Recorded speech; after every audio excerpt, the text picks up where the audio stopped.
Hello guys, good eve.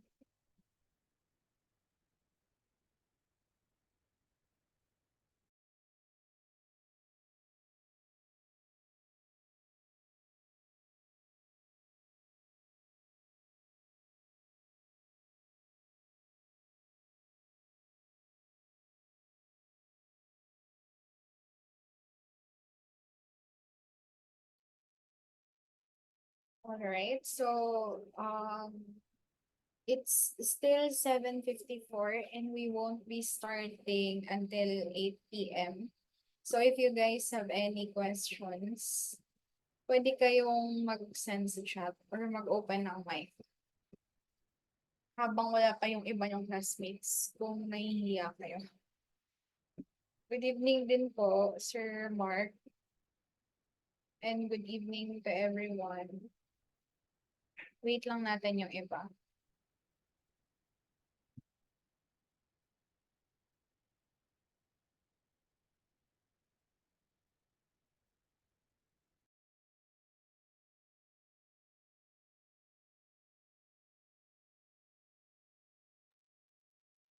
Pwede po kayang may isang araw na gap bago mag-next lesson next time.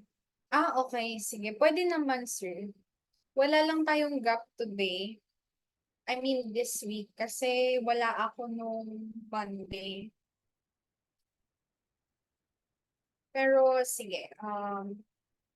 Sabihin natin yan kay Ma'am Rhea na if ever ma-move, i-move na lang din yung schedule ng whole week. Hindi lang yung isang session.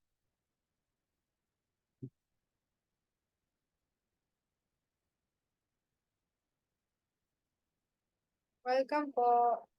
Teacher Rad, kaya po ba lagi kami nagre-react habang nasa klase? Joke ba to, Sir Junius? Natatawa ko. Hindi po nagkataon lang yun.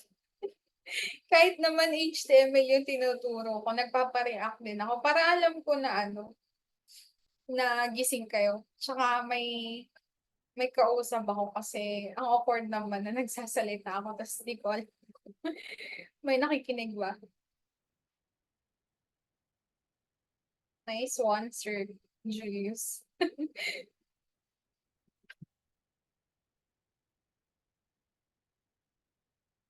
Sige, send lang kayo guys ulit ng questions nyo if ever meron pa.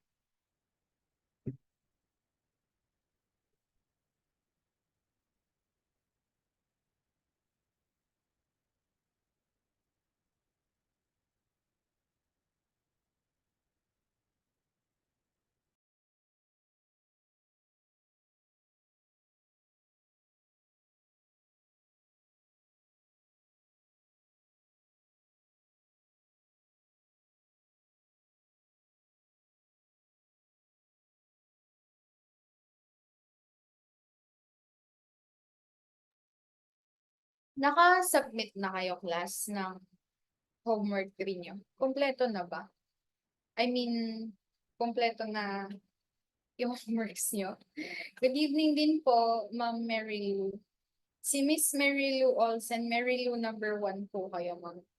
Number 2, si Ma'am Mary Lou Rodriguez ba yun? Or Martinez? Nalimutan ko apelyido ni isang Ma'am Mary Lou. Happy midweek din po, Sir Lloyd. 1 and 2 pa lang. Sige po. Catch up lang kayo, Sir Mark, para hindi matambakan. Kasi mahirap kapag dalawa na yung backlogs. Pero mabuti na lang din kasi yung homework 3 tsaka homework 4 related lang sila. So, hindi ganoon ka-backlog. Hindi gaano mabigat.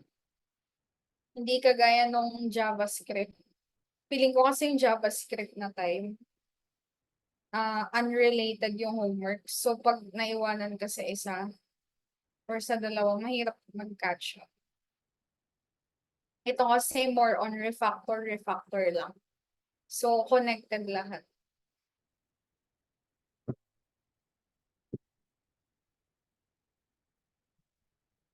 Ayan, andito na pala si Sir Neil.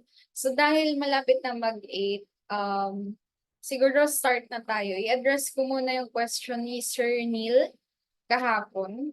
So, if nakikita niyo na yung screen ko, hello sir, ayan, good PM. So, if nakikita niyo na yung screen ko, sige, i-tackle muna natin yung homework niyo. So, for our homework number 4 class, same lang din siya ng ano nyo, homework number 2, I think yung feedback homework number 2 to. Tapos yung contact book, homework 3 din siya. Tsaka si image search. So, yung acceptance criteria lang natin, class, is that gagamitan lang natin. Bale, magre-refactor tayo from class components going to functional. Okay? Tapos, imbes na life cycle methods, gagamitan natin siya ng React hooks. So, by the way, itong React hooks na minimension dito, ano lang to, I think yung mandatory lang is use state tsaka use effect. So, basically, kahit yung klase lang natin yesterday, goods na kayo, enough na yun para makasubmit kayo ng homework. Yung topic natin for tonight, parang bonus na lang siya. Tsaka refinement ng existing nating nagawa yesterday. Okay? So, if okay na tayo, okay naman ba class? Gets naman. Wala namang nalilito kung ano yung need gawin sa homework. Parang mas nahihirapan po ako sa React kasi dumami. Make sense na gawa ng function na single purpose pero ang results sobrang dumadami. Opo, Sir Joseph, totoo yan. Kasi connected lahat eh. Lalo na yung side effects. Connected silang lahat. Every time may nag-change na isang value or state sa component, damay-damay. Kaya medyo hirap pagtagpi-tagpiin. Hindi kagaya ng JavaScript tsaka HTML dati na hiwalay yung code sa functionality. Hiwalay din yung structure tsaka yung style. Sa React kasi pinag-isa siya lahat. So medyo nakakalito. Yung learning curve niya is steep. Sige po. Chat lang kayo guys if you still have questions sa homework natin. Pero ayun, ano lang siya, refactor lang siya ng homework 2 and 3. Imbes na class, gagawin lang siyang functional and then gagamitan ng use state tsaka use effect. Tapos, if gusto nyo pang gumamit ng iba pang hooks na i-discuss natin tonight, it's optional, hindi siya mandatory. Good evening din po, Sir Owen.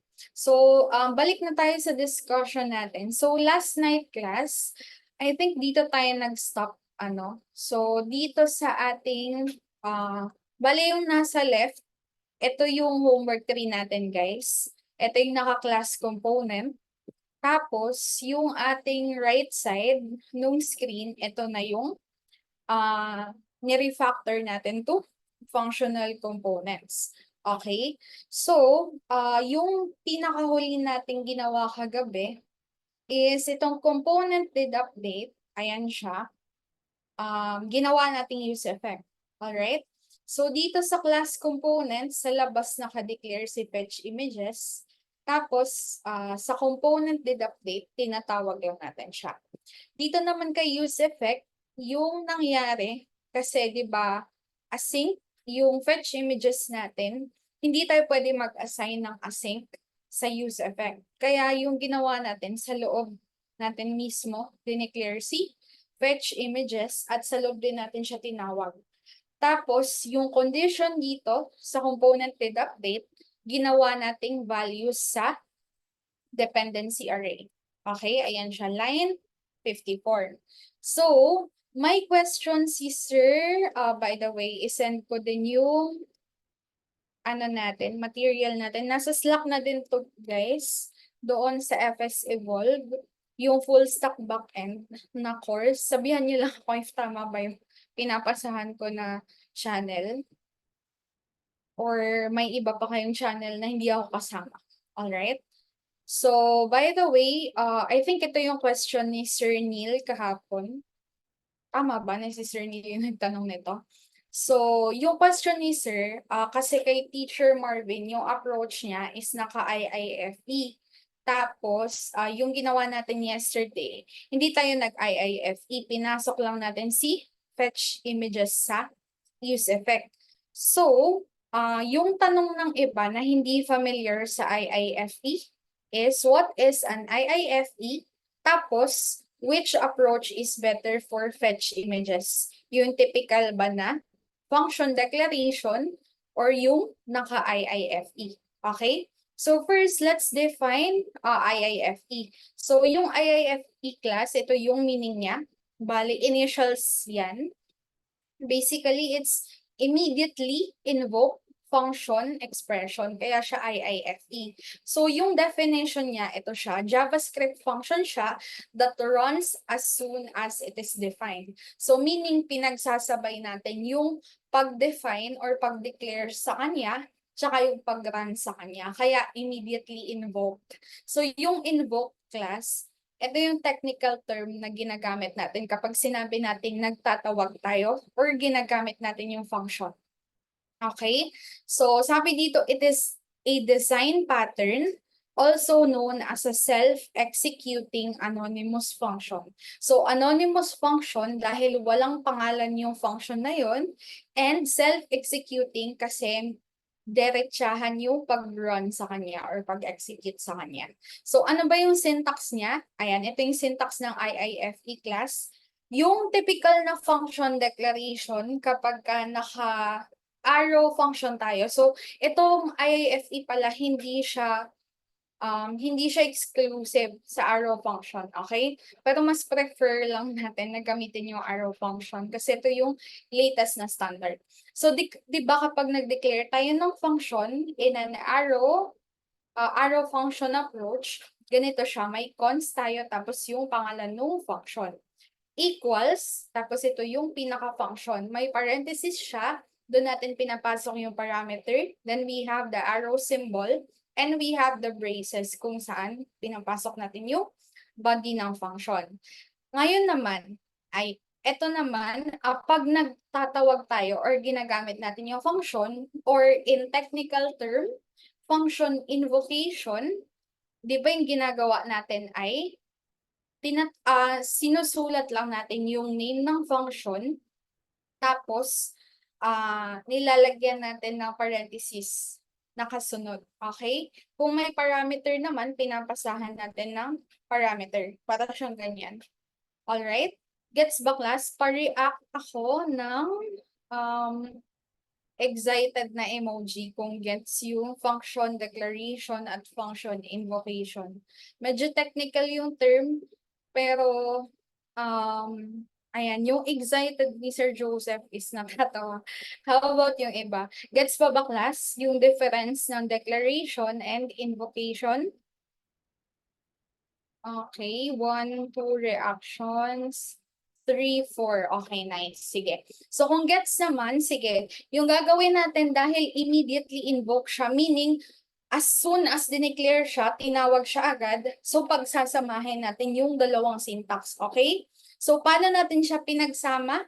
Para siyang math class. Di ba pag nagmo-multiply tayo sa math, pinapasok natin sa parentheses yung variables. Okay? So, para siyang, ayan, example lang to, kunwari, 2 times 2. Di ba ganyan siya? Okay? So, parang ganito lang din yung IIFE. So, itong first part na to, ito yung function declaration na pinasok natin sa parentheses. Okay? Para ma-identify natin siya. Tapos, itong pangalawang parentheses sa dulo, ito yung function invocation kung saan tinatawag na natin yung mismong function. So kung may parameter siya, papasahan lang siya ng param sa loob ng pangalawang parenthesis. Okay? So, ito yung breakdown niya. Ayan. So, itong first part, guys, ito yung function declaration. Ito yung function invocation naman. So, pag pinagsama siya, ayan, ito na yung kanyang syntax. Okay? So, gets na ba? React ako if gets pa, if okay pa tayo sa syntax na to. Hindi naman siya nakakalula. Hindi naman siya reminiscent ng high school days natin na nag-aalgebra tayo. Okay, 1, 2 reactions. Nice. Sige, if gets naman, i-apply natin siya class doon sa ating use effect. Okay? Dito magsusulat ako ng bagong use effect. Tapos, yung syntax lang ni use effect, yung first parameter natin, callback function. Second parameter ay dependency array. Ngayon, kung gusto natin gawing IIFE, si fetch images, wait lang. Check ko lang yung codings ko. IIFE. Ayan. So, ganito yung itsura niya, class. Bale, dito sa loob ng callback function ni use effect, ganito yung syntax, di ba? Bale, parentheses, tapos merong arrow function, tapos meron pang isang parentheses ulit. Ayan. So, kinopya lang natin to, tapos pinaste dito. Okay? Ganyan lang siya. Tapos dito natin i-define yung async. Okay, tapos dito naman sa loob, dito natin i-define yung laman ni fetch images. So, ito, starting dito sa if hanggang sa set loading. Ayan. So, copy natin siya, paikliin natin to, paste natin dito. Tapos, i-comment out natin to para hindi siya sagabal. Ayan. So, ganun lang siya, class. Okay? Pinaste lang natin yung laman. Ito yung syntax ng IIFE. Tapos, i-copy natin yung search query tsaka current page na dependency array natin from the original na use effect. So, save natin siya. Pag ni-run natin siya, dapat same lang. Same lang. Dapat mag-work pa din siya. So, check natin, reload natin kung walang error. Okay, walang error. Let's try lemonade. Okay, nag-work pa din siya. So, meaning, tama yung pagka-declare natin ng IIFE. Okay? So, ito na yung IIFE class. Ito yung approach ni Teacher Marvin. Ngayon, follow-up question. Anong oras na ba? 8:10. Okay. So, sabi ni Sir Neil, okay. Saan daw yung mas maganda? Yung named function or CIIFE? Actually, yung subjective kasi yung decision. So, depende siya kung ano yung application natin, class. Itong IIFE, maganda siyang gamitin kapag sigurado tayo na hindi na natin i-reuse yung function. Okay?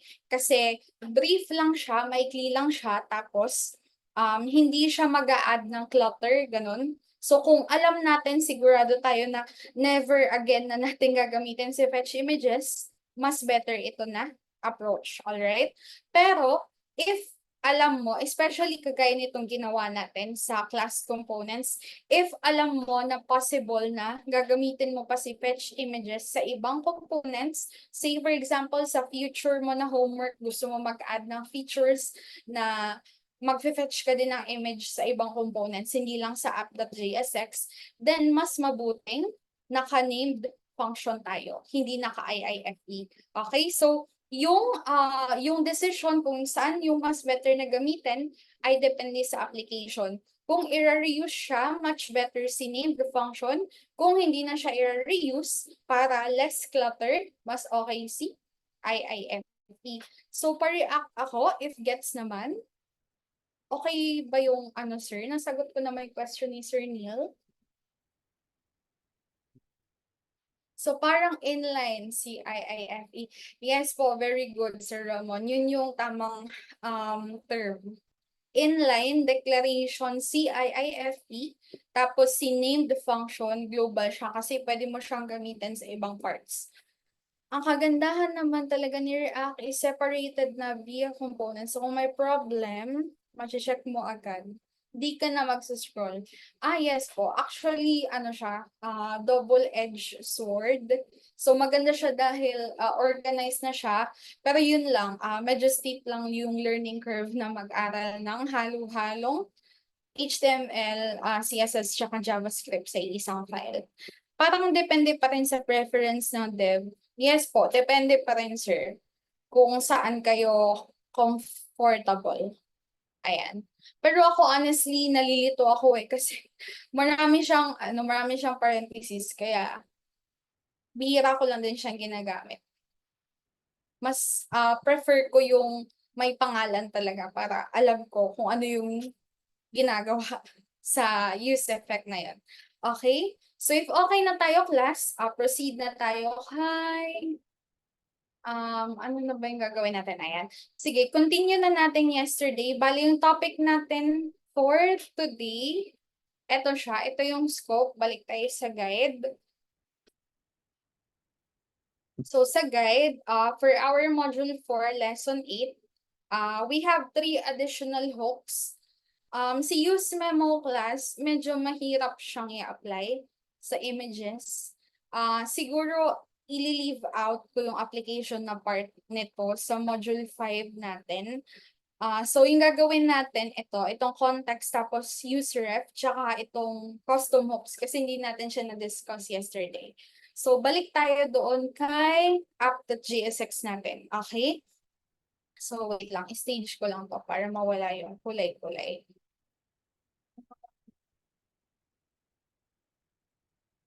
Okay. So yesterday, hindi pala nawala yung kulay kahit naka-stage na.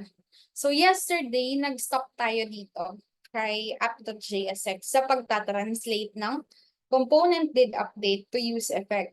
So meron tayong ni-leave out or in-skip na components. I think dalawa yun. We have image gallery item. In-skip natin sila kasi complicated sila i-translate kasi gagamitin natin yung ibang hooks.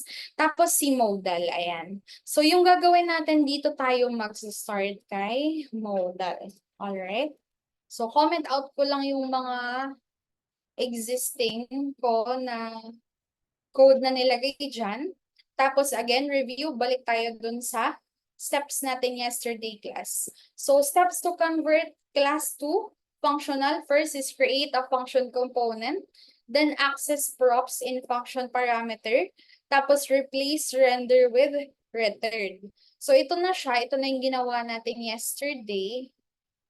Ayan. So we have here our function modal. Alright. Tapos naka-destructure na yung props. We have, ayan, same lang naman siya, image tag, tsaka on close. Ayan. Walang nabago. Tapos ito, tinanggal natin yung return. Andito pa din yung, yung render pala. Pero yung return, yun yung tinira natin. Tapos same lang yung prop types. Binago lang natin yung location. So ngayon, yung need nating i-translate kasi dalawa yung kanyang life cycle method. We have component did mount and component will unmount. So, my question is, ano yung hook na gagamitin natin dito, class? Pasend naman ako sa chat box. Review lang from yesterday's topic. Ano yung gagamitin natin? Tsaka, ayun, okay, use effect. Very good po. So, use effect, merong dalawang klase ng use effect. Anong klase ng use effect yung para sa component did mount? If nare-remember pa dito sa ating discussion. Ayan, nandito na yung sagot. Okay, sige. Ayan, sige, sirit na. Okay, use effect without dependency. Very good. So, dahil yung gagamitin natin class is component did mount at saka component will unmount, dito tayo sa use effect without dependency. So, sige, translate lang natin. Let's start with importing si use effect. I think okay na yan. Tapos, syntax niya ulit again, we have the callback function, then empty dependency array. Sa loob ng callback function, ika-copy natin si window.add event listener, key down, tapos this. Ayan, tanggalin na pala natin si this. Ayan, diretsong handle key down na lang siya. Tapos, dito naman, sabi, kapag ka-component will unmount, magre-return tayo ng unsubscribe function. Okay? So again, recap lang class. Nag-add na din ako ng note dito. Ayan. So yung term na ginagamit natin for adding an event listener para aware yung component natin sa changes is subscription. Okay? So pag sinabi natin magsasubscribe tayo sa changes. Okay? So So, either mag-a-add tayo ng event listener or yung local storage. Mag-trigger tayo ng side effect every time may changes sa states. Alright? So, ito yung subscription. Tapos, yung unsubscription or mag-unsubscribe tayo sa event listener is yung syntax niya nasa na yan? Return, eto siya. Return arrow function tapos window.remove. Sige, mag-add lang ako dito return and then arrow function. Tapos sa loob niya we have window.remove. Copy natin, paste, tanggalin si this. And then mag-error to kasi wala tayong handle key down. Save natin siya. Handle key down is not defined. Sige, i-copy natin si handle key down. Paste natin dito. Tapos, console log event. Tanggalin ko na siguro tong console log. Tapos ito, wala na tong this.props. Diretsong on close na kasi naka-destructure na siya dito kay parameter. Okay, so save natin. Zoom out ko ng konti para nakikita nyo yung buong kaganapan. Ayan, i-akit natin. Dito siya. Okay. Handle key down. Bakit? Kulang ng const. Const handle key down. Ayan. Tanggalin lang muna natin. Save. Okay, ayan. Okay. So, ito na yung question ni Sir Neil ulit. Alright? So, kung mapapansin ninyo class, di ba, na-mention ko na yung component did mount natin, dapat walang dependency array. Tama po yung sinend ni Sir Kenneth na use effect. Ayan. Thank you, sir. Ngayon ko lang nabasa. Okay. Ayan. So, basically, wala siyang dependency array. However, kung makikita ninyo class, na-accomplish naman natin yung tamang translation. Pero, ito yung loophole ngayon or drawback ni use effect.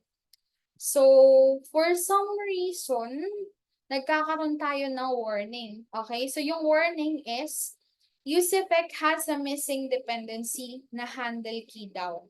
Okay?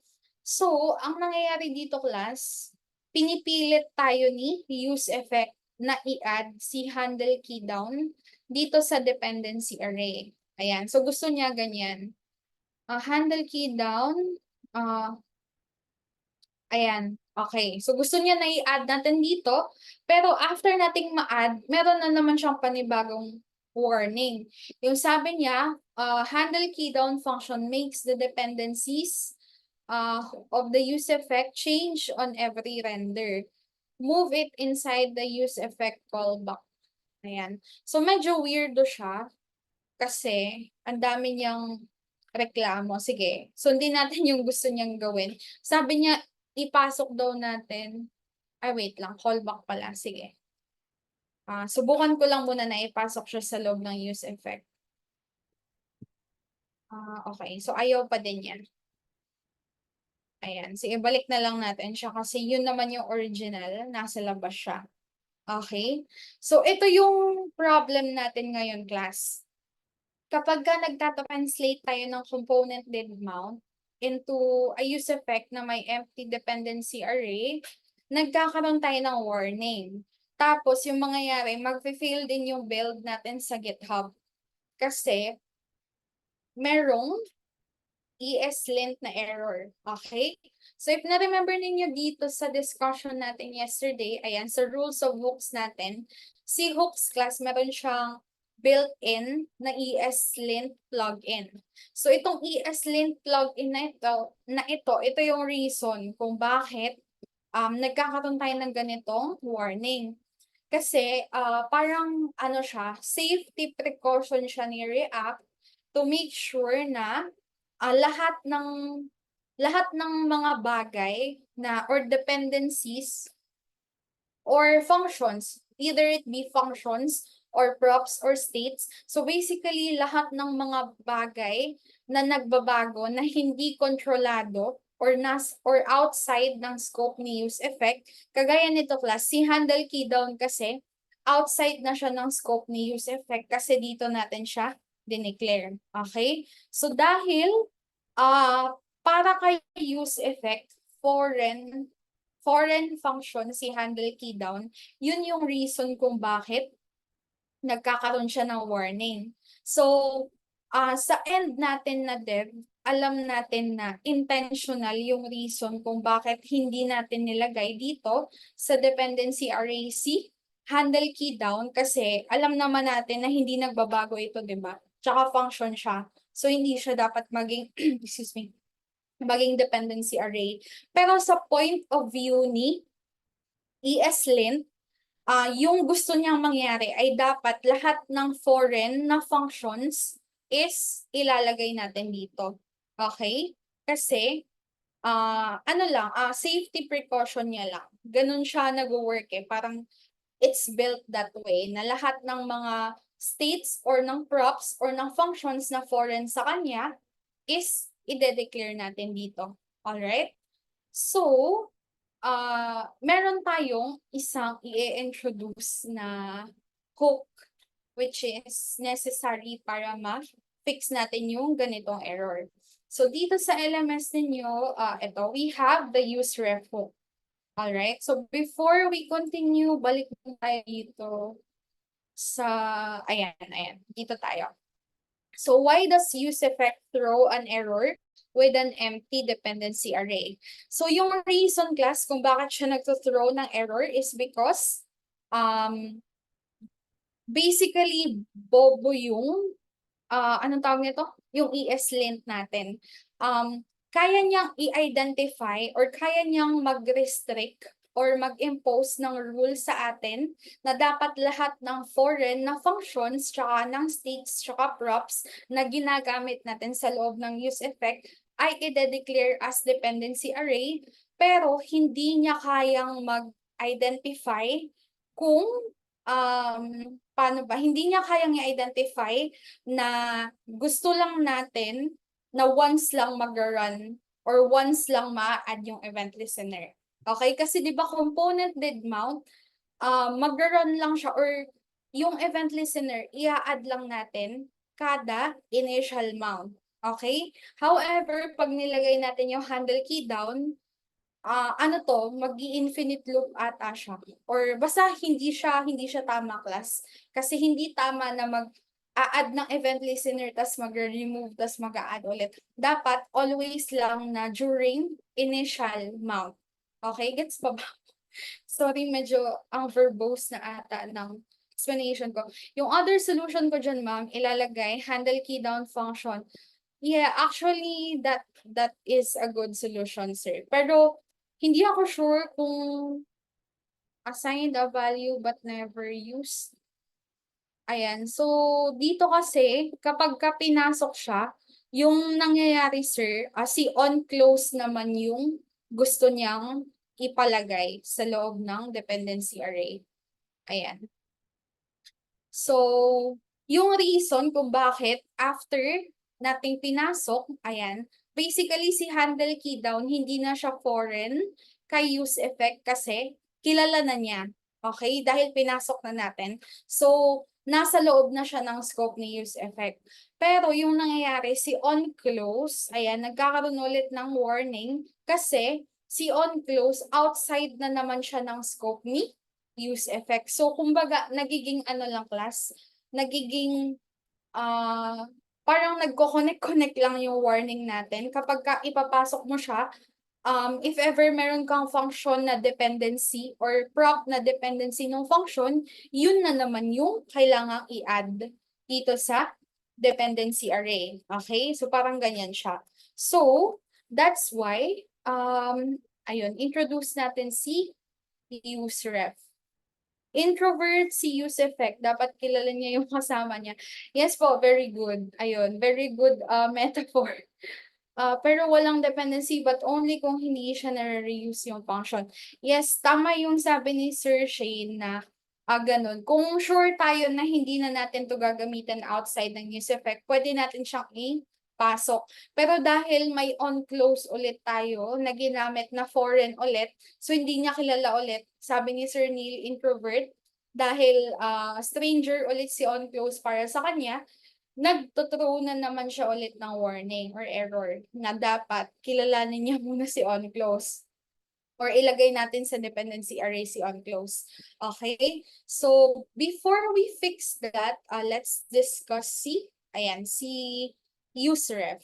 So, sa React, guys, meron tayong tinatawag na ref. Ayan, so ito muna. Pag sinabi nating ref, ano lang siya, parang shortcut lang siya ng reference. Alright? So, pag sinabi nating ref, it is a reference to something. So, yung something doon is any data type.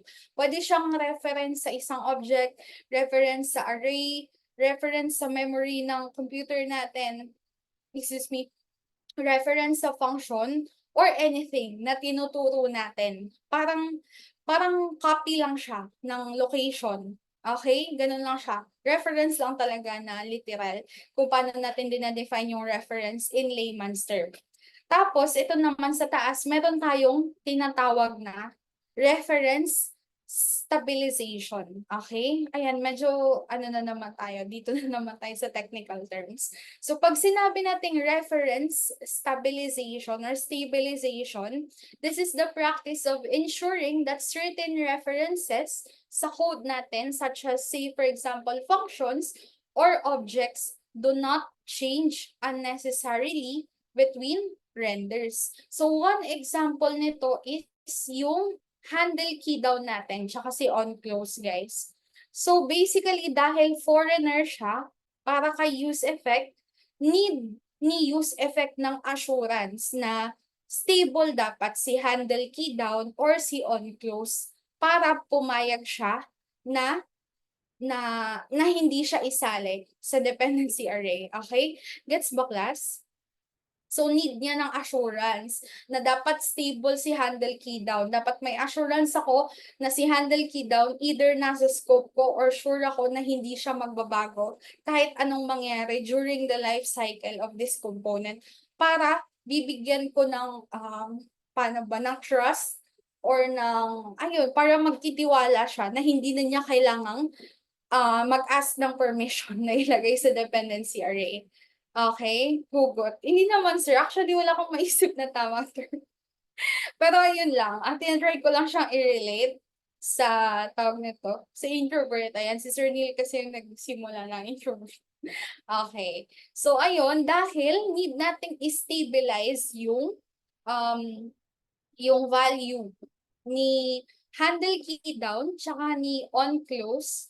So, meaning, kailangan natin siyang gawa ng reference. So, yung hook natin na gagamitin natin para makagawa ng reference, we have the useRef hook. So, si useRef hook, guys, it is a React hook that lets you reference a value that's not needed for rendering. So, di ba si handle key down, hindi naman natin siya need sa dependency array kasi hindi naman natin kailangan na mag-render yung component kapag nagbago si handle key down. So, yung gagawin natin ay gagamitan natin siya ng useRef. So, balik tayo ulit dito. Ayan, ito yung syntax ni useRef, guys. Ayan, ito siya. So, para lang din siyang, para siyang useState, pero mas simple siya. Kasi, kung si useState, di ba, array siya na dalawa yung pinapasa natin. We have the name of the state, tapos the setter function. Ito, isa lang siya. So, pangalan lang talaga siya ng reference. And then, same lang din kay useState. Useref lang. Tapos, papasahan lang natin siya ng initial value no reference natin. Ayan. So, itong initial value na to, this can be anything, any type of data. Pwedeng object, pwedeng string, pwedeng number, pwedeng function. Okay? Pero sa case natin, gagamitin natin siya kay handle, wait lang. Handle, tama ba? Wait lang, nalimutan ko na ata yung ginawa ko. Check ko lang yung codings, guys. By the way, yung codigo na mini-mention ko, ito siya. Na-push ko na kasi yung discussion natin sa GitHub. So, ayan, ito siya. We have dito kay modal, handle key down.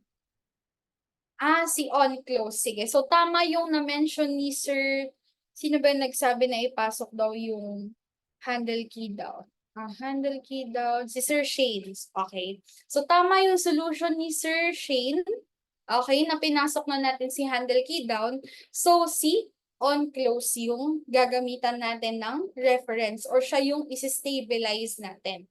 Okay, so let's just follow this syntax. So, we have, wait lang.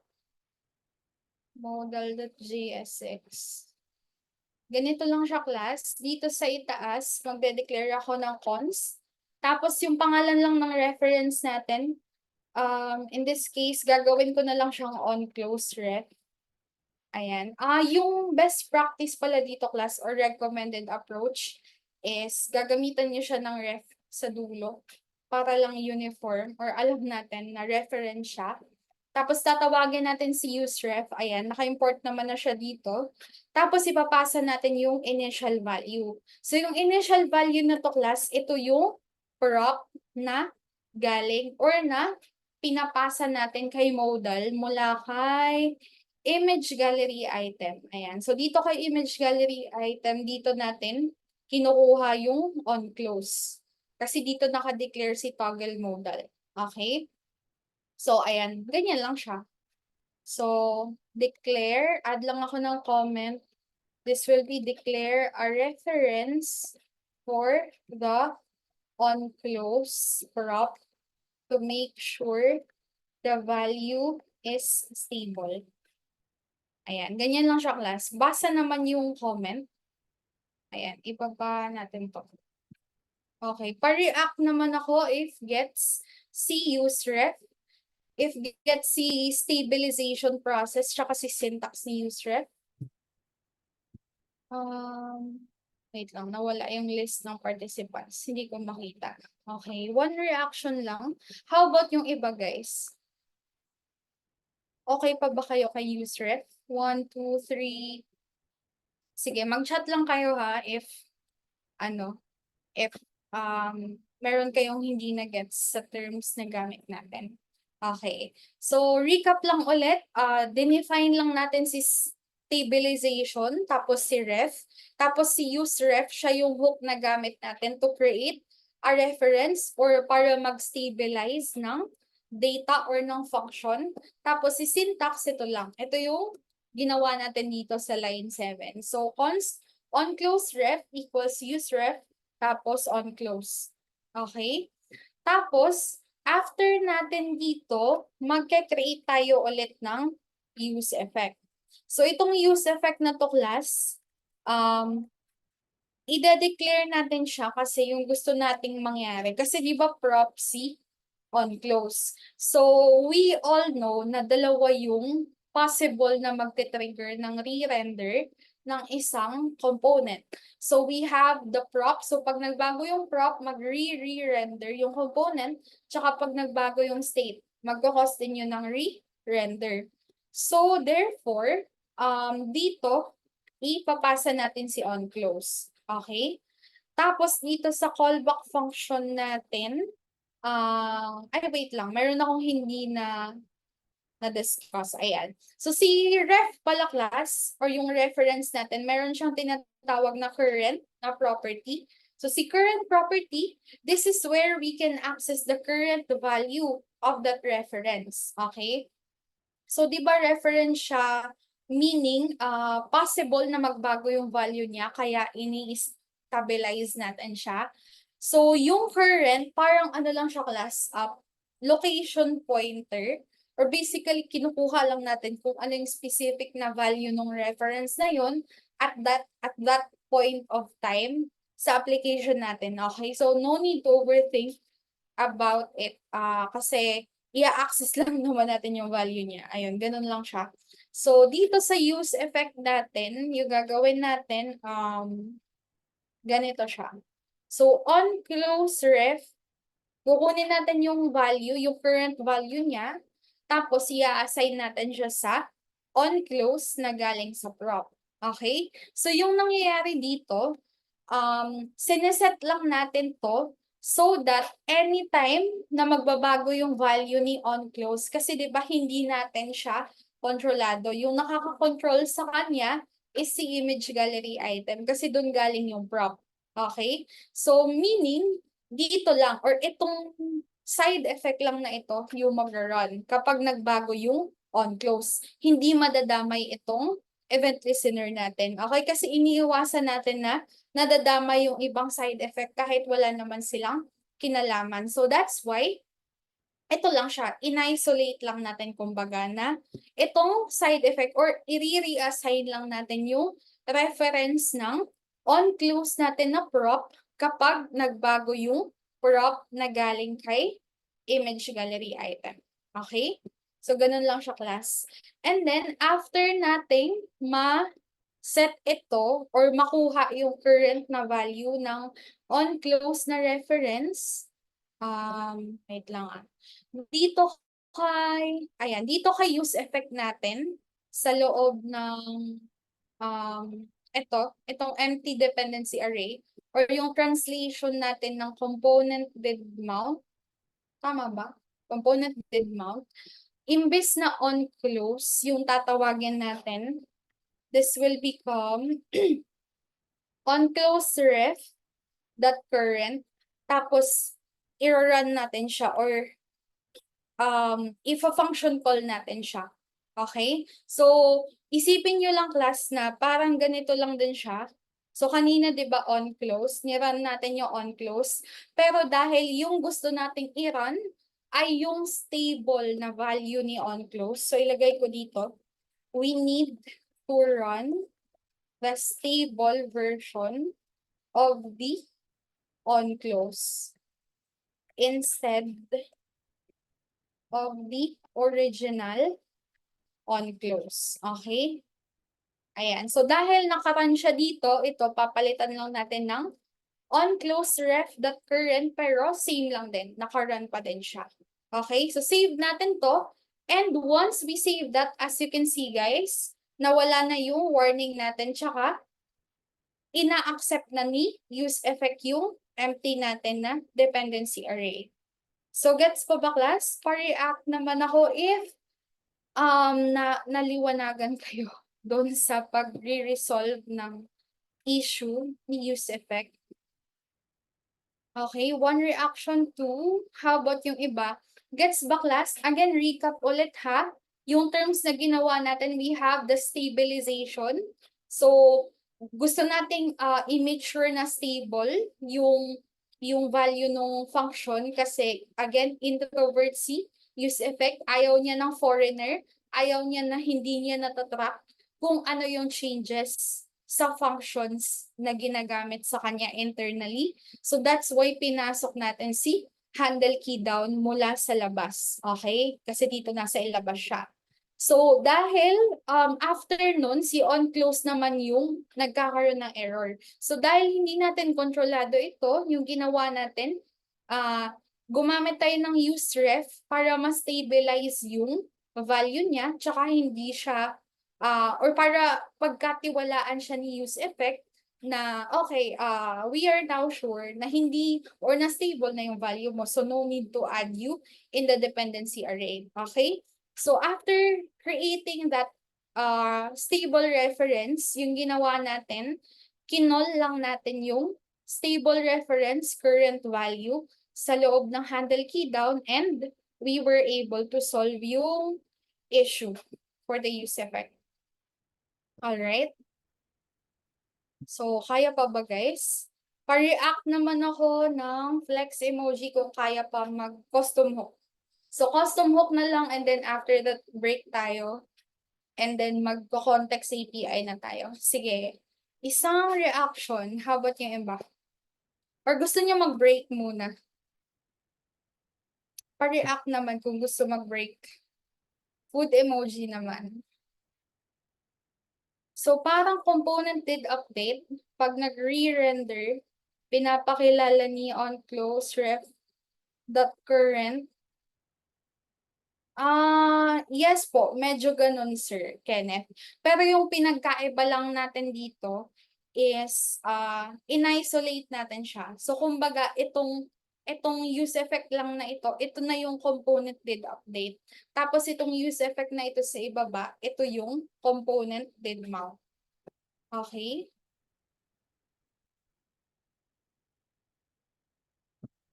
Okay pa ba class? Okay, nice. Sige, wala bang nag-react ng food emoji?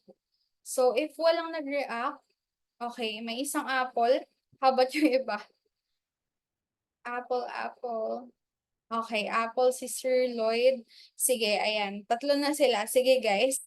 Let's have a 5-minute break. Let's be back by 8:49 or 8:50 na lang. Sige, sige. Pagkasyahin na lang natin later. See you!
Hi guys, it's already 8:50. We have 40 more minutes. Ayan. More than halfway na tayo sa class natin. So, pa-react ako ng anong emoji ba? Sports emoji kung kaya pa. Kaya pa mag-push through. Okay, ayan. One heart. How about yung iba? Nakabalik na ba? 1, 2, 3. Ayan, nice. Sige. Medyo marami-rami na yung nakabalik. So, I guess we can now continue our discussion. So, okay na tayo guys, ano, sa use ref. So, if okay na tayo, pwede na tayong mag-proceed sa ating next topic. In this case, ito naman yung i-discuss natin, si custom hooks. Ayan. Sorry guys kung nagja-jump ako kasi nire-relate ko siya sa homework ninyo kasi para diretsong application. Yung ibang students kasi, hirap silang i-relate kapag yung magdi-discuss tayo ng example sa LMS tapos mag-homework tayo. So, mas mabuti siguro na sa homework na lang agad yung application para makita nyo agad or ma-appreciate nyo agad. So, dito tayo sa custom hooks. Alright? So, i-apply natin siya guys dito, hi, image gallery item. So, that's why hinuli natin siya. So, balik tayo dito sa ating discussion material. So we have here custom hooks. So custom hooks are JavaScript functions whose names start with the word use. Okay, so di ba alam naman natin yesterday na lahat ng hooks natin ay use nagsa-start yung name. Alright? So yung kinaganda ni custom hooks guys is we have the ability to declare it ourselves. So, imbes na built-in siya, tayo yung magde-decide kung ano yung functionality niya. Okay? And we can call other built-in React hooks inside of our custom hook. Pero hindi siya required. Okay? Na-mention lang natin dito na pwede kayong gumamit ng built-in React hooks. Kasi basically, pwede kayong mag-mix and match, guys. So, pwede kayong gumamit ng use effect tsaka use state, i-combine nyo siya, tapos gagawa kayo ng sarili nyo hook. Okay? So, medyo ganon yung gagawin natin. Ay, hindi pala. Use state lang yung gagawin natin. Pero, we will try to explore it as we deep dive into our future discussions. Okay? So, saan natin siya i-apply?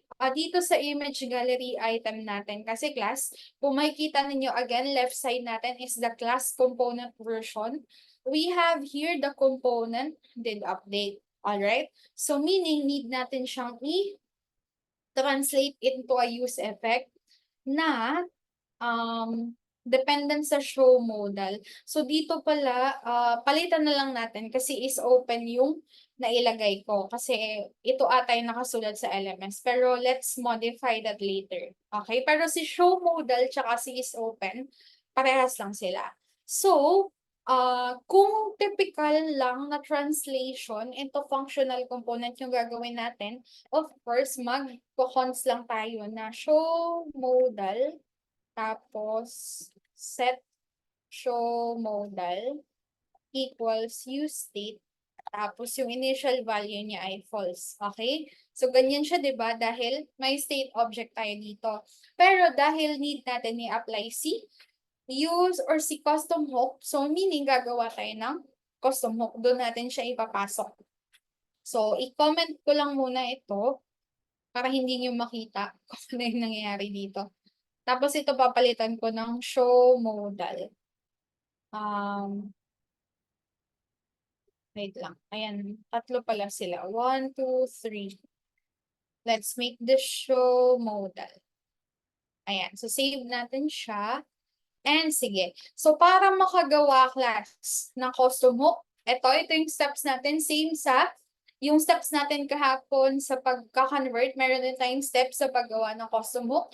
First step is to identify the reusable logic. So yung pinaka-purpose kung bakit nagkaroon ng custom hook is dahil may mga times na kapag gumagawa na tayo ng sobrang laking project, guys, paulit-ulit nyo nang may encounter si use state tsaka si use effect. So, imbis na paulit-ulit nyo siyang gagamitin, gagawa na lang kayo ng reusable na combination ng use state or ng use effect or ng iba pang custom hook para shortcut na siya kumbaga. So, magagamit natin yung specific reusable logic na yun. Alright? So, number 2, create the custom hook function. So, dito class, nag-add ako ng hooks. Ayan, meron tayong hooks na folder. Huwag nyo lang munang pansinin tong use fetch images. Ano tawag nito? Parang hindi natin siya gagamitin. So, i-explore nyo na lang siya on your free time. So, ito yung gagawin natin. We have the use toggle.jsx. So, dahil yung rule ni custom hook dapat naka-use siya, use yung unang value. Wait lang. I-comment natin para from scratch natin gagawin. So, gagawa ako ng const use toggle, ayan, equals, arrow function siya ulit.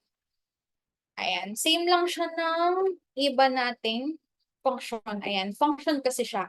So, i-assign lang natin siya sa arrow function. So, number 3, use built-in hooks inside the custom hook. So, ano ba yung goal natin? Di ba yung goal natin, imbes na i-declare natin yung state kay image gallery item, ay i-declare natin siya dito kay use toggle para reusable siya kumbaga. Alright? So, dito, mag-a-add ako dito ng initial state, guys. But this is not mandatory. Or wait lang. Sige, later ko na lang siya i-add. Dito sa loob ng function body, magde-declare tayo ng state.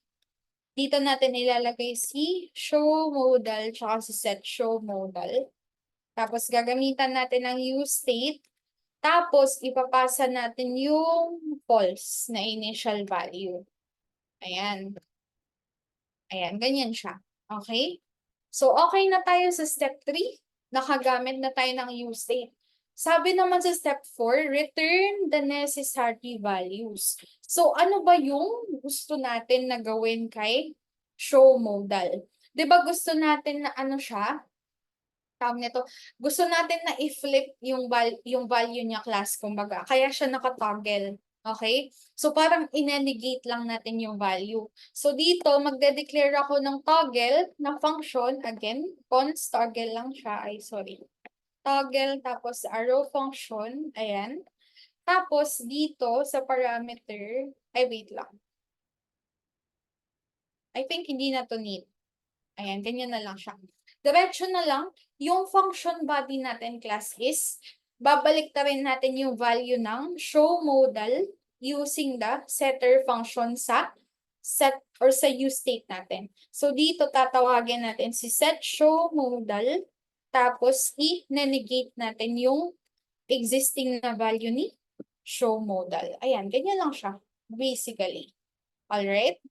So, ito yung function na gusto nating gamitin, di ba? Ito yung gusto nating gamitin kay modal. Tama ba? Kay modal. Hindi, dito kay image gallery. Ayan. So, therefore, step number 4, ayan, return the necessary values. So, dahil ito yung gusto kong ma-access, tsaka ito, ayan, dalawa sila, show modal, kasi gusto nating, ayan, mag-set ng condition according sa value ni show modal. Tapos si toggle naman ipapasa natin as on click na value ni ay hindi, ito pala. Ayan. On close na prop ni modal. Alright? So meaning dalawa yung gusto nating i-return. We have return. So naka-object lang siya, guys. Mag-return tayo ng object. Then, yung laman ng object na yun, we have show modal and toggle. Ayan. Tapos, close. And, ayan. I think the next thing that we have to do, use the custom hook in a component. So, para magamit natin siya, i-export natin siya. Ayan. Ganyan siya, class. So, ito na yung custom hook natin. Okay? So, yung ginawa natin dito, again, declare reusable state.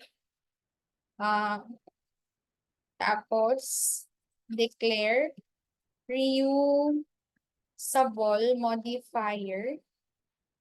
Tapos, return reusable values as one object. Ayan. Ganyan lang siya. So, parehas lang sila nito, pero ito, meron siyang extra na open tsaka close. Tapos, dito niya dineclare yung initial na state. Tsaka is open yung kanyang tawag nito state imbes na show modal. Pero pwede na natin itong i-delete. Ito na lang yung gagamitin natin kasi mas tugma ito sa class component natin. Okay, so pa-react naman ako class if okay pa kayo. Gets naman so far kung ano yung reason bakit tayo nag-declare ng custom hook, tsaka kung ano yung steps, at kung bakit ito yung nilagay natin. Okay, I'm only getting 1, 2 reactions. How about yung iba? Gets naman? Okay, sige. 3 reactions. Sige, chat lang kayo guys dun sa iba na may tanong pa or tawag nito, nagda-digest pa. So dahil okay na yung custom hook natin, i-apply na natin siya dito. So i-delete na natin tong use state na dineclare natin. Tapos para magamit natin siya, ayan class, in-import ko lang si use toggle. Tapos i-destructure lang natin yung laman niya. So we have the show modal tsaka si toggle. The structure natin mula kay use toggle. Tapos dahil custom hook siya, ayan, function call siya. Okay? So, ganyan lang siya. And then, after natin siyang tawag nito, ma-destructure or magamit yung custom hook natin, gagamitin natin siya dito sa use effect. Kasi si use effect natin, ito yung component did update. So, kinopya lang natin ito guys, itong if prev state.show modal. So, imbis na may condition tayo na if, yung ginawa natin, nilagay natin sa dependency array yung show modal. Tapos, itong value na lang na ito sa loob, yung kinopya natin. Ayan. So, pag kinopy ko to, tapos piniis natin to dito, ayan, makikita nyo na parehas lang sila. So, ito, tatanggalin lang natin yung this na keyword kasi hindi na siya applicable. And, ayan, there you have it. We have the exact same replica of the image gallery item, pero translated na siya into, tawag na to, into functional component. Tapos ito pala, ito yung the structure ng image na prop. Ayan, kasi pinapasa natin sila dito sa modal natin. Okay? Tsaka sa return value. So, ibalik lang natin at i-delete na natin ito. Comment sa itaas. And check natin if gumagana pa yung ayan. Baka kasi may error. Para malaman natin kung wait lang, i-reload ko lang siya. Okay, so wala namang error so far. Let's try peppermint. Okay, so gumagana pa din, which means tama yung ginawa natin. Okay? So, do you guys have any questions sa custom hooks? Before we proceed sa ating final na topic, which is context API. Sige nga. Pa-react naman ako ng heart emoji na lang or star emoji if gets naman si custom hook. Okay, 2 reactions, 3, 4, okay. Nice, 5.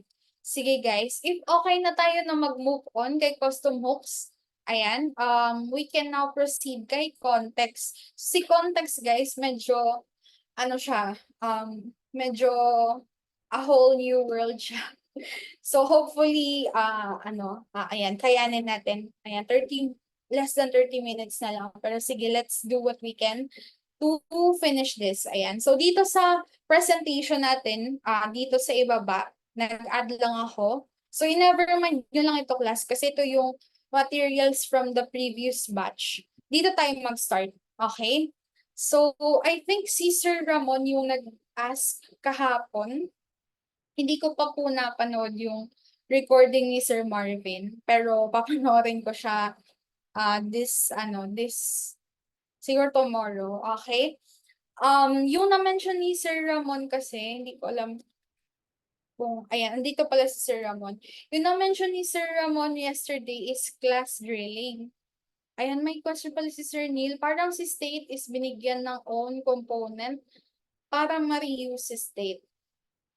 Medyo sir. Pero hindi siya ano sir, hindi siya exclusive sa state. So pwede kayong mag-add pa dito ng use effect or ng use ref. Basta as long as reusable yung specific chunk of code na yon, pwede niyo siyang gawing tawag nito, custom hook. Ayan. So parang ano lang, ayun, tama yung sabi ni sir na binigyan natin siya ng own component or ng own hook niya para meron siyang identity imbis na general siya na use state. Nung kay Sir Marvin na solution sa homework images is use effect lang lahat. Buti dito may iba't ibang hooks. Okay. Kasi ano sir, siguro yung reason nun is because yun lang kasi yung required. Kagaya nung na-mention ko kanina, yun lang yung mandatory sa homework. So ito, ano lang to sir, optional lang siya. So kung gusto nyong gamitin, go lang po. Gamitin nyo lang. Okay? So if okay na kayo guys, ayan, proceed na tayo kay dun ulit sa na-mention ni Sir Ramon. So sabi ni Sir Ramon, class drilling daw. So babalikan ko kayo dun sir, but for now, meron tayong tinatawag na prop drilling. So is any one of you guys familiar? Raise naman ako ng hands kung mayroong familiar sa prop drilling na term. Baka narinig nyo lang sa recordings before. Thank you, ma'am. Good thing nag-request kami ng live. Yes po. Okay. Buti na lang din. Kasi actually, hindi ako aware, guys. Kasi actually, I have not been with Go IT since April. So, kakabalik ko lang din. So, hindi na ako aware kung ano yung nangyari since April hanggang ngayon. Alright. Sige. Wala bang nagre-react? Wala bang familiar kay prop drilling? Okay, one. Sige, sige. So, si prop drilling class, ano siya? It's a concept basically in React. So, sabi dito, it occurs when a prop needs to be passed through several layers of nested components to reach a deeply nested child component that actually needs the prop. So, medyo busy yung sentence natin. Tsaka hindi ko siya masyadong ma-relate dito class sa homework natin. Kasi yung homework natin maliit lang naman siya. Pero meron akong example dito. Itong example ko na to, ito yung repo na gamit ko before. Ibibigay ko na lang sa inyo yung link. Siguro tomorrow. Ito siya. So, ayan, i-visualize nyo lang muna siya, guys, kunwari. So, isipin nyo na, ayan, meron tayong isang application na inventory siya, inventory app. So, basically, yung inventory app na yun, meron siyang tatlong components. Okay? Tama ba? Okay, tatlo. Pero dalawa lang yung pinaka-child niya. Or dalawa lang yung nire-return niya sa inventory. Okay? So, ito yung pinaka-parent sa inventory.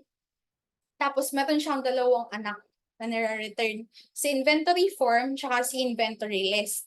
So, isipin nyo lang, actually, kagaya lang din siya. I think kagaya lang siya nito. So, isipin nyo lang na ito yung form, tapos ito yung list, itong mga picture. Okay? So, ngayon, itong si inventory list natin, meron pa siyang inventory list item na anak. So, itong si inventory list item, tsaka si inventory, wala silang direct na connection. Kasi, grandchild lang siya ni inventory. Okay? So, ngayon class, yung problem natin with this hierarchy ng components is that yung nature kasi ni prop, ayan, so sabi dito, si prop kasi 1D lang or one direction lang yung pag-flow niya. Alright? So, hindi siya pwedeng manggaling kay parent tapos diretso siyang maa-access ni grandchild. Alright? Kailangan niyang dumaan sa child ulit bago siya ma-access ni grandchild. So, ngayon, okay lang. Actually, isipin nyo, okay lang naman ma'am, wala namang problema kung ganyan, hindi naman siya nakakapagod gawin. Paano guys kung ganito karami? Wait lang, ibaba natin to para ma-appreciate niya siya. Ayan. what if, sa sobrang laki nung project niyo, kunwari ganyan na siya, ayan. Kunwari sobrang daming anak-anak, ayan. So what if dito kayo nag-declare sa inventory tapos gusto nyong ipasa yung prop dito sa pinakadulo. Okay? Sa apo sa ano na ba to? Apo sa tuhod or di ko alam pang ilang apo na yan. Pero basically kung ganun yung case class, think about all the drilling. Kaya siya tinawag na prop drilling kasi you have to drill all the way down sa pinakadulo na children. Okay? So basically, yung prop natin galing kay inventory, ipapasa mo siya dito 1, 2, 3, 4, 5, 6. So ipapadaan mo siya sa 6 na components para lang magamit siya ng isang component. So in general, it's a bad practice na ginagamit lang natin yung component para pasahan ng data or ng prop. Okay? Dapat, ideally, yung pinapasahan natin ng prop is siya mismo yung gagamit ng data, hindi yung dinadaanan lang siya kumbaga. Okay? So, ibalik na natin yung previous. Ayan. Okay? So, what is the main drawback? Ayan. Sige guys. Gets naman. Pa-react ako if gets na yung prop drilling. Di ba ma'am, pag may changes sa parent props, lahat ng child, grandchild, actually, oo sir. Yun, isa rin yun. Actually, good point. Isa yun sa reason sir, medyo yun yung sagot dito sa tanong na what is the main drawback of prop drilling. Kasi kung tawag nito, kung galing sa pinaka-parent yung specific na change, so isang ano lang, parang kunwari, hindi naman lahat ng state na bago. Specific lang. Tapos damay-damay lahat, like hanggang sa dulo. If naka-drill tayo, basically yung pinakita ko kanina, lahat ng 6 na components na yun, affected sila. Wherein in fact, dapat isa lang yung affected. Yung direct lang na gumagamit. Hindi dapat maapektuhan yung mga components na dinadaanan lang. Okay? So yung tawag dun sa components na yun, guys, is conductor components kasi dinadaanan lang sila. Alright? So, ayun. Okay. Okay naman ba, Sir Shane? Nasagot naman yung question niyo. Okay. So, with that, guys, sige, wait ko na lang yung sagot niyo, Sir, sa chat kasi we only have 18 minutes. So, in order, guys, to, ayan, sige po, welcome po. In order to fix that problem, kung saan nagdidrill tayo ng prop sa grandchildren natin, nagkaroon ng context API. So in definition ni context API, it is a way for React application to effectively produce global variables. So from the word global, so this can be passed around between all component types. So, including parents, sibling, children, tsaka grandchildren. Okay? So, meaning, hindi na kailangang dumaan sa parent to parent to parent to child to child to child hanggang maabot yung pinakadulong apo na component para lang ma-access yung data na nasa pinakaitaas na hierarchy. Okay? So ito yung example niya guys. We have here the inventory provider, kumbaga. Ayan. So, ayun. Isipin niyo na lang na yung pangalan ng context. Ayan. Meron dito context na kasulat. Sabi, one source of information daw siya. So, siya yung one source of truth natin. So, ngayon, typically, yung mga context natin, guys, yung pangalan ng file niya is provider. Okay? Kasi siya yung nagpa-provide. Okay? So, ngayon, kapag ka meron na tayong provider or kapag ka naka-context API tayo in general, kahit sino pwedeng umaccess directly. So, kumbaga, mag-add ako dito. Ayan. Say, for example, anak, ay wait lang. This one. Tapos, ito. So, kunwari, ito, children niya to. Wait lang, kapalan natin yung arrow para nakikita niya siya. Maximum. Okay, tapos, ito merong anak ulit. Tsaka ito nag-anak siya ulit. Okay? So yung mangyayari class, imbes na ipapadaan natin yung prop dito sa mga parents na to, basically si grandchild natin pwede siyang direktang mag-access dito sa provider. Wait lang, asan na sa provider? Ito, gawin nating curve. Ayan, so parang ganyan siya. Pwede niyang directly ma-access yung data. So meaning, one ano lang, isahang ano lang guys, isahang pasa. So itong mga to, itong parents na to, hindi na nila kailangang malaman na yung grandchild is pinasahan ng ganitong data. Okay? Kasi diretso na. Parang diretso na yung message. Hindi na kailangang ipadaan kay mama, kay tita, kay ate, kay kuya, ganun. Diretsong kay bunso na pupunta yung information. My favoritism yan. Okay, ayun. Sige, ganun class. Okay? So, gets naman ba class? Pa-react ako ng heart-heart if nagigets si context. Kung ano yung reason bakit may context.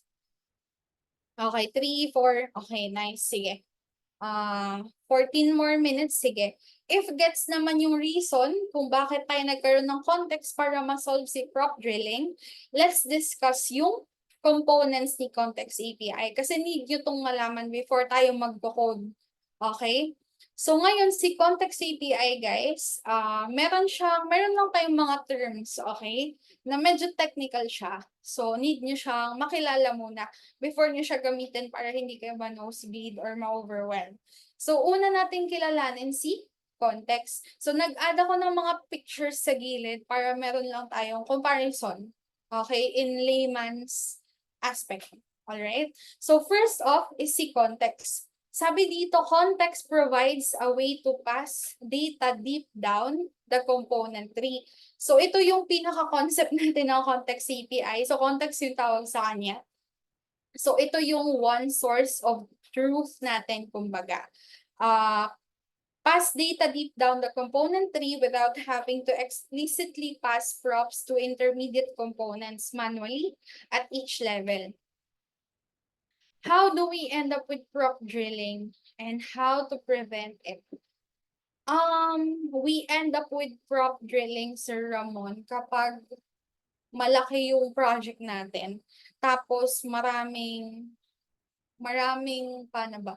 Kasi 'di ba, kung malaki yung project natin or yung ayun nga, yung project natin, ayaw natin na i-declare lahat. Ayan, kunwari kumbaga ito.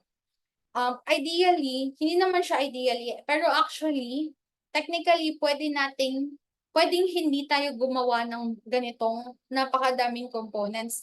Pwedeng diretso nating i-declare yung HTML dito kay app.jsx. Okay?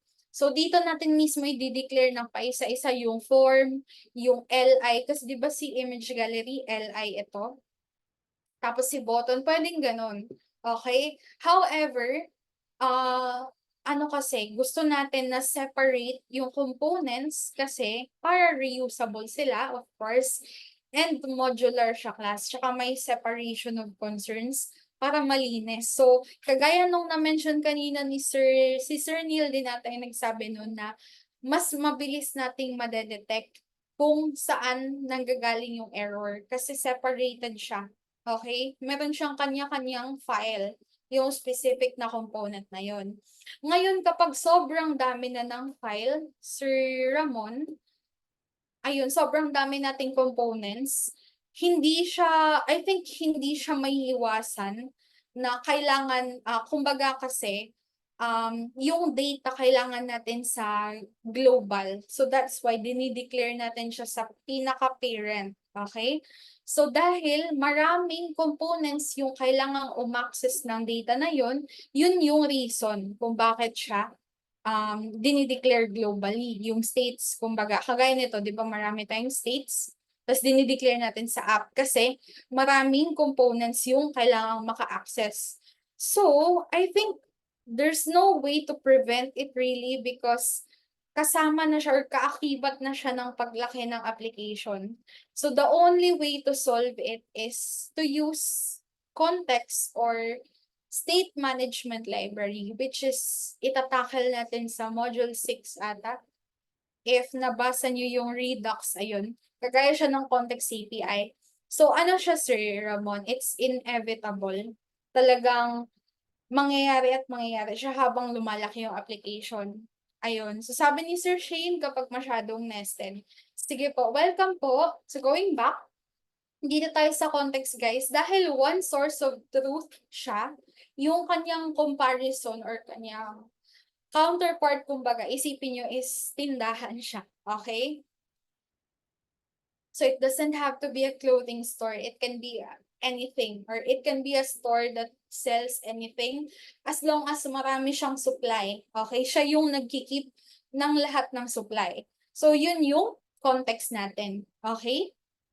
So ngayon, meron din tayong context data. Of course, kung merong tindahan, of course, merong laman yung tindahan natin. So si context data, this is the data that will be consumed by the provider's children. So wag niyo munang isipin to dahil i-discuss din natin siya later. Alright? So isipin niyo lang data, yun yung consumable, kumbaga. So kung clothing store, damit siya. Kung sari-sari store, pagkain siya. Basta siya yung kino-consume. Okay? So we also have provider. So si provider, this allows the consumer to subscribe to context changes. So medyo technical yung term, pero yung counterpart niya, guys, meron tayo ditong, excuse me, meron tayong sales lady. Okay? Or salesperson. So, kumbaga, si salesperson natin, siya yung nag-i-inform kay kay consumer na if ever, kasi 'di ba dito sa store nag-iimbak tayo ng supply. So kung kunwari damit, okay? So ngayon, si salesperson, siya yung nakakaalam kung kailan merong sale, kung kailan merong bagong supply, kung kailan nagbago yung presyo ng specific na commodity. So parang ganun siya, guys. So si provider, siya yung nagpo-provide ng information or ng updates na nangyayari kay context data. Okay? And then lastly, we have the provider children. So si provider children, yun yung consumer, of course. So yun yung customer na bibili nung supply na binibenta or pinopromote ni provider na galing kay context, which is galing sa store. Okay? So gets ba, class? Pa-react naman ako ng shopping bag emoji if nagigets kung ano yung rules ni context data provider tsaka provider children. Sige nga, maghanap nga kayo ng shopping bag. Ayan, merong nag-react ng isang bag emoji. Okay, ayan, nakakahon pa yung isa. 1, 2, 3, 4, 5. Okay, nice. So it's good na gets naman, guys, ano? So if gets nyo na siya, ayan. So ito yung concept kasi, need natin ng function or method para ma-implement siya or magawa siya sa React. Alright? So sa React, in order for us to create this store or one source of truth, si create context yung ginagamit natin na method. Alright? So this creates a context object. So si context, guys, object ito. So containing a pair of components. Later, iaano natin siya. Gagawin natin siya. Okay? And then lastly, we also have use context. So kung merong create context na gumagawa ng one source of truth natin, meron ding use context na nagbibigay sa atin ng power or ng power kay component para ma-access yung mga gamit or data na galing sa store natin or one source of truth. Okay? So, let's do this. So, dito, sige nga, actually, yung sagot is nasa screen na, pero itatanong ko pa din to make sure na nakaka-catch up nyo siya. Anong component dito, guys? Yung maraming supply. Dito sa image finder natin, what file yung maraming supply ng data na kailangan nating ilipat sa store? Pasend ako sa chat box. Sabi ni Sir Joseph, nagigets naman po. Okay, ayan, hindi pampagising lang yan, Sir Joseph. Kaya pinapahanap ko kayo ng emoji na mahirap hanapin. Para magising kayo. Sige. Anybody who has an idea, anong file yung maraming supply ng data na kailangang ilipat sa store or kailangang ilipat sa context? Hmm. Okay, very good. Si Miss Mary Lou number 2. Martirez. Okay, Martirez pala yung last name ni Miss Mary Lou. Thank you, ma'am. Sige po. So, very good po. App dahil siya yung component natin na pinakamaraming states. Okay? So, dapat, kailangan natin siyang ilipat sa centralized na store. Okay? So, para makagawa tayo, sabi dun sa ating presentation board, gagamit tayo ng create context. So, dito guys, sa SRC, yung gagawin natin, magka-create ako dito ng context na folder. Tapos, gagawa ako ng images na context. Ayan. Images context dot ay hindi, wait lang. Siguro images provider na lang .jsx. Okay? So images lang yung pinangalan ko kasi si images kasi yung main data na sinusupply natin. Pero later, actually na-push ko na din ata siya sa repo natin. Pwede niyo siyang i-segregate para mas malinis siya. Pero sa case na to, dahil kulang na tayo sa time, sige, images lang muna yung pangalan niya. Okay? So, dito kay images provider, yung next natin na kailangan gawin ay mag-create ng context. Sige, wait lang. I-check ko lang guys yung aking codings dahil hindi ko memorize yung nangyayari dito. Wait lang. Check ko lang yung code tsaka yung list ng commits.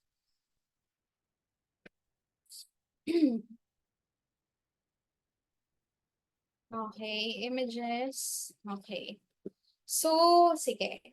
Gagawa tayo ng context. So, papangalanan natin siya na images context.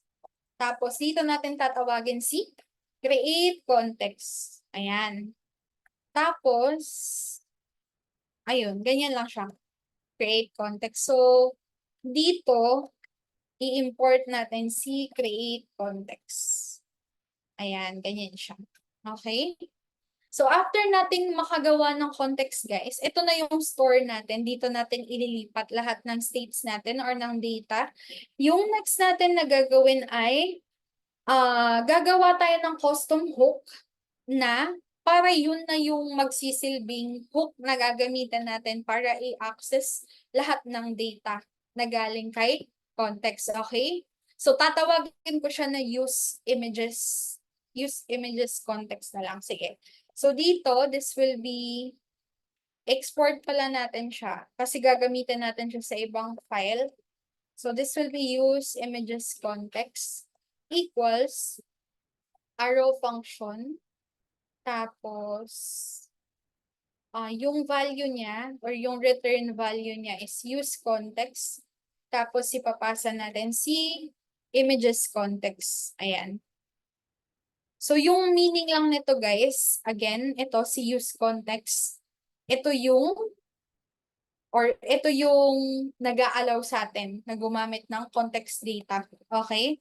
So, kung ano yung context na ginawa natin, yun din yung mismo ipapasa natin na parameter kay use context. Okay?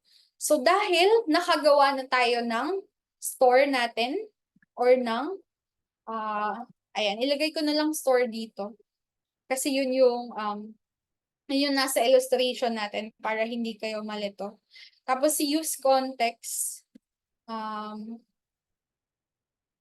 allows us to use data in store. Ayan, ganyan siya. So, the next thing that we have to do is to create a provider. Ayan. Kasi kailangan natin ng provider, guys, para dito natin ilalagay yung mga states natin. Okay? So, papangalanan ko siya. Export ko din siya. Export const images provider.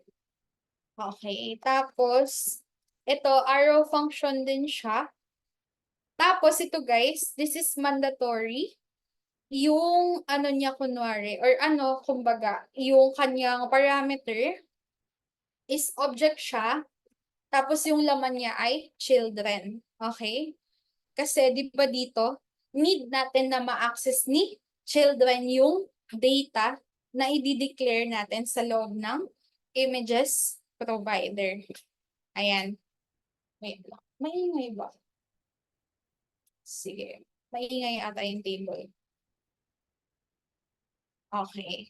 So, after nating gumawa ng provider, the next thing that we have to do is to return. Okay. So, dito, i-return natin siya.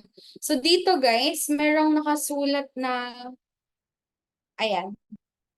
So, sabi dito, creates a context object containing a pair of components. So, yung component pair na ibig sabihin dito, I think it is pertaining to the provider. Ganito kasi yung syntax niya, guys. So, we will have here return. Okay, so parang component lang din siya na React kasi may return siya. Tapos, dito, yung i-return natin is images context. Okay, so pangalan siya ng context natin. Tapos, dot provider. Ayan, ganyan siya. Alright? Tapos, sa loob nito, ng images context dot provider, ipapasa natin ulit yung children na galing sa parameter. Ayan. So, ganyan siya. Okay. Ayan. Ganyan siya, class. Ito yung boilerplate or basic structure ni use context. Okay? Sige. Bilisan ko na lang siya. Tapos, class, bukas or next week na pala kasi wala na tayong klase bukas. Sa next discussion natin, i-elaborate ko sa inyo. Ayan. So, itong provider natin, meron siyang value na property. Okay? So, yung value na to, dito natin ipapasa yung object na i-declare natin sa loob ng provider. So, yung reason kung bakit dalawa yung braces niya is because the first braces, ito yung, this is indicating that we are passing a JavaScript. Tapos ito, yung pangalawa, this is indicating that we are passing an object. Okay? So, sa ngayon, empty object pa lang yung pinapasa natin. Wait lang, baka may nag-chat. Okay, wala pa namang nag-chat. Sige. So, eto na lang. Last na lang, class. The next thing that we have to do, after natin makagawa ng context, makatawag ng use context, at saka gumawa ng custom hook para magamit yung data na nasa loob ng context na ginawa natin. At after nating makapag-return ng provider, again, 3 steps siya. First is to create context. Second is to create a custom hook na gagamit ng context. Pangatlo is to return a provider. Okay? So, after nating magawa yung tatlong bagay na yan, i-add ko na lang din sa presentation natin. Basically, ililipat lang natin ito. So, ito, lahat ng states natin, ikakat ko to. Ililipat ko siya sa loob ng provider. Ayan. So, dito, mag-a-add tayo ng import, use state. Okay. Tapos, same as well sa use effect natin. So, si use effect, si handle search submit, si handle load more. Ayan, ikakat natin to lahat. Okay, tapos silipat lang natin dito. So basically, nilipat natin lahat ng states, tsaka lahat ng functions. Alright? Sige, add ako dito. Transfer all states inside of provider. Tapos, transfer all functions inside of provider. Ayan, ganyan siya. Okay? So again, dalawa lang klase. After nating magawa yung 3 steps sa paggagawa ng context, naglipat lang tayo ng states, tsaka naglipat ng functions. Tsaka use effect pa pala. Ayan. Transfer all side effects inside of provider. Okay, so after nating ma-transfer ito,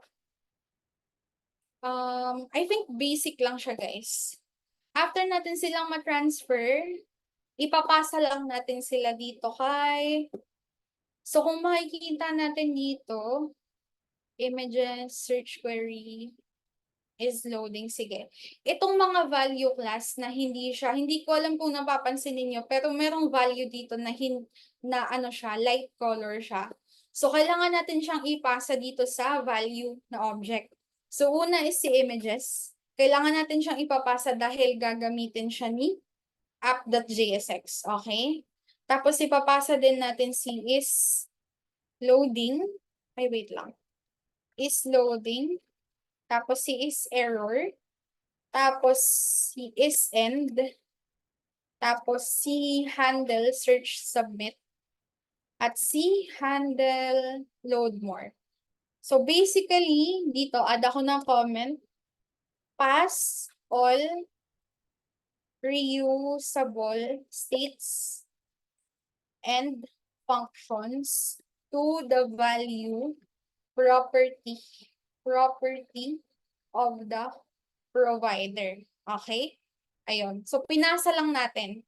Yung kaninang galing sa app.jsx natin, nilinis natin, tinanggal natin lahat. So, ngayon, return statement na lang siya. Pinasa natin, nilipat natin lahat kay provider. At mula kay provider, binalik natin or pinasa natin ulit sa value. Okay?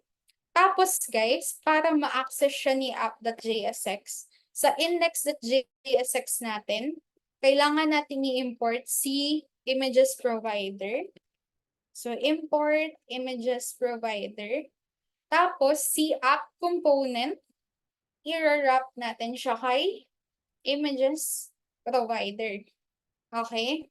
Magsusulat na lang ako class ng notes siguro na naka-step by step siya para ma-recall ninyo kasi, ayun, medyo nagmamadali tayo.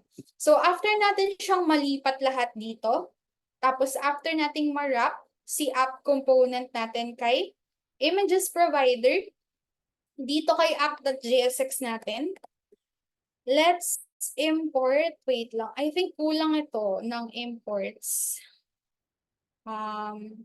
Let's add imports dito. So, paste ko na lang siya. Ayan. Dito kay app.jsx, i-import natin yung custom hook na ginawa natin. Use images context. Tapos dito, let's destructure lahat ng nasa value na object na galing kay provider. So, ikakopy ko lang to guys. Ayan. So, copy natin. Paste natin dito. Ayan. Tapos, save natin. And let's remove the unused imports. Ayan. Last na lang. Siguro until ano lang tayo. Until 9:40. Ayan. Sige. Save natin. Ayan. So, kung nakikita nyo guys, kanina, lahat dineclare natin yung states dito sa app.jsx. Pero ngayon, ginagamit na lang natin yung states na yun. Tapos, nilipat na natin lahat kay provider. So, si app natin ngayon, isa na lang yung responsibility niya. Na lang siya, tagagamit na lang siya ng data. Hindi na siya taga-keep. Kasi, nilipat na natin yung data keeping responsibility kay provider. So, save natin to. And i-check natin kung gumagana pa din yung app natin. Hopefully, gumagana pa din siya. Okay, so need natin i-import si Toaster. Let's import Toaster. Import Toaster. Ayan, Toaster. Sige, save natin. Ayan, sige, reload natin. Check natin. Let's type lemonade. Ayan, and basically, gumagana pa din siya. Try natin yung modal. Okay, gumagana pa din yung modal. Mabagal lang mag-load yung picture kasi mabigat. Sige, try natin i-escape yung modal and ayan, gumagana pa din siya. Let's hit load more. Okay, gumagana pa din siya. Kahit mabagal yung internet, basically gumagana pa din lahat. And if we check yung console natin, wala tayong nare-receive na error. So this means na successful yung pagka-convert natin from the app.jsx going to the context provider and paggawa natin ng custom hook. Okay, so it's already 9:40. Pa-react naman ako if gets naman so far yung trabaho or yung role na sinerve ni Context API and kung paano siya nakaka-help para ma-declutter yung code natin. Sige nga, pa-react ako ng moon emoji. Kung okay na for tonight's discussion. 1, 2, 3. How about yung iba? 4? Okay, marami na sila. Ayan. I'm getting more than 10 reactions. So, siguro excited na yung lahat para magpahinga. So, if okay na kayo guys, that's it for tonight. Chat na lang kayo if ever you still have questions. And, isa-send ko din sa Slack natin yung copy ko ng repo for your 3 homeworks para may reference lang kayo if ever. Okay? Yun lang po. Have a great night. See you guys next week and good luck sa homework. Thank you. Bye-bye. Right, bye-bye. Bye-bye po, Sir Lloyd. Good night po.